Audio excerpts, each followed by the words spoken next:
ازيك عاملة ايه؟ اولا لو اول مرة تشوفيني عايزة اقولك ان انا هنا كل يوم وبتكلم مع امهات شبهي وشبهك في كل حاجة تخص الامومة والطفولة، وخاصة مرحلة الطفولة المبكرة. فاشتركي في القناة وفعلي الجرس علشان نكمل المشوار سوا. يلا بينا نبدأ. اولا اللي هقوله النهاردة مش نصيحة ولا وعظ، ده موقف حصل معايا فعلا. موقف خلاني اعيد حساباتي. فيديو بجد طالع من قلبي، يمكن يلمس قلبك انت كمان، لان انا زيك ام بتحاول وبتغلط وبتتعلم كل يوم.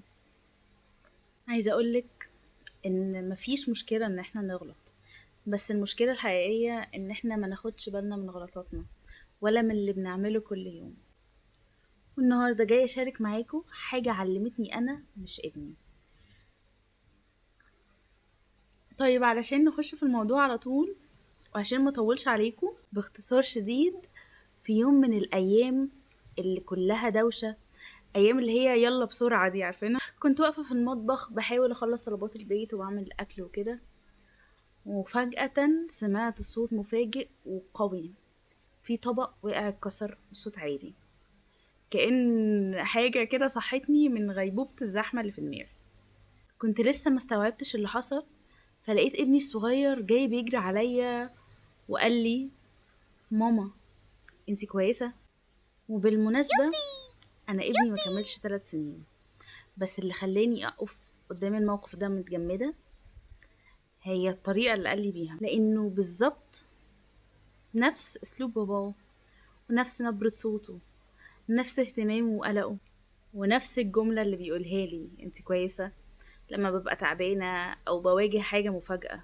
ساعتها حسيت ان في حد فتح كشاف قوي، قوي جدا كده في وشي، بس مش عشان اشوف ابني، عشان اشوف نفسي من خلاله. ابني ما بيخترعش ردود افعاله، هو شاف واتأثر وبيقلد. هو شاف باباه وسمعني، وشافنا احنا بنتعامل مع بعض ازاي، بياخد مننا كل ده وبيحطه جواه. ساعتها انا بدأت أسأل نفسي، هو شاف مننا ايه تاني؟ شافني وانا صوتي بيعلى، ولا شافني وانا بطبطب؟ شافني وانا بقوله استنى لما اخلص اللي ورايا وبعدين افضلك، ولا شافني وانا بفضي نفسي علشانه؟ شاف ايه اكتر؟ حب ولا انشغال؟ اهتمام ولا توتر؟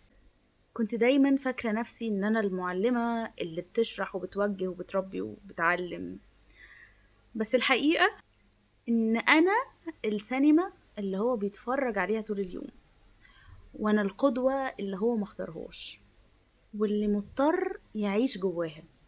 على فكرة هو مش بيسمع كلامي، هو بيعيش في كلامي، ومش بياخد تعليمات، هو بياخد مني انا الطاقة، وبياخد الاسلوب، وبياخد رد الفعل. علشان كده خليني اقولك حاجة من قلبي، ابنك مش محتاج ابدا يشوفك مثالية، هو بس محتاج يشوفك انك بتحاولي، يشوفك انك بتعتذري لما بتغلطي، يشوفك بتسمعيه باهتمام، يشوفك بتضحكي على موقف هو بيحكيه وهو بالنسبة له مهم، حتى لو انتي شايفاه بسيط. الطفل مش بينسى اللي شافه حتى لو نسي الكلام. من يوم الموقف ده بقى وانا بدأت اشوف نفسي من منظوره هو، وقعدت اسأل نفسي يا ترى ابني هيكون فخور ان هو مرايتي، ولا لما يكبر هيحتاج يشتغل على حاجات شافها غلط فيا؟